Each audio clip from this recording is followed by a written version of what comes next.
Aktrise Velta Skurstene no kādreizējā Jaunatnes teātra aizgāja pirms 20 gadiem. Par ēzelīti, Ijā, Buratīno, Sprīdīti un 10 citu lomu tagad liecina neskaitāmas fotogrāfijas.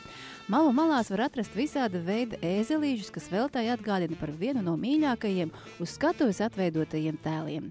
Beztabū atnesta un Veltas vīra Visvalža Lāča pagatavotā kafija vedina uz atmiņām par smaržīgu aromātu Jaunatnes teātra grimētavās un uz skatuves.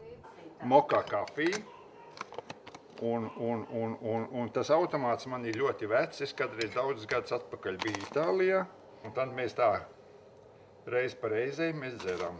Teātrī, kad es strādāju vēl, tad kafija bija tāds, kas vajadzīgs bija vienkārši garastāvoklim, kas bija vajadzīgs, tonusam, lai būtu vairāk spēka. Neteiksim, ka ļoti daudz patērējam, bet kad bija izrāda spēlē Spēlmanis, tad kafija smaržoja, ka mēs uzgājām uz skatuves, un tad tāda dzeja bija, Čaka dzeja. Kafija zilganā smaka padara mani traku. Lāčplēša ielā 37, kur tagad ir Latvijas Baptistu draudze, kādreiz bija Jaunatnes teātris. Pa šīm durvīm ieejot, varēja nokļūt teātra darbinieku un publikas kafejnīcā. Mums bija tāda viena bufetniece, tāda jauna meita, kas ļoti bija mīlēja Edgaru Liepiņu.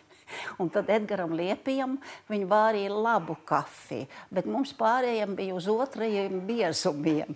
Bet viņa bija iemanīsies vai pielikt tur piparus klāt, vai kā, likās kaut kas tāds asums bija, bet tonus nebija. Un tad mēs, ja gribējām labu kafiju, tad mēs teicām, ēģiņu, aizej, paņem bufetē man vienu kafijas krūzi.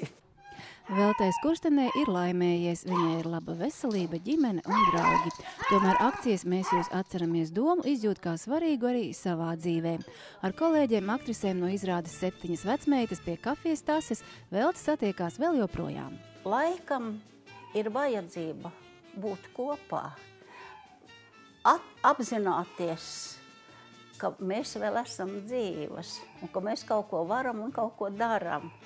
Tā kopā būšana laikam ir tā pati svarīgākā, kas ir. Jāna Vītoliņa, Rolands Polītis, Beztabū.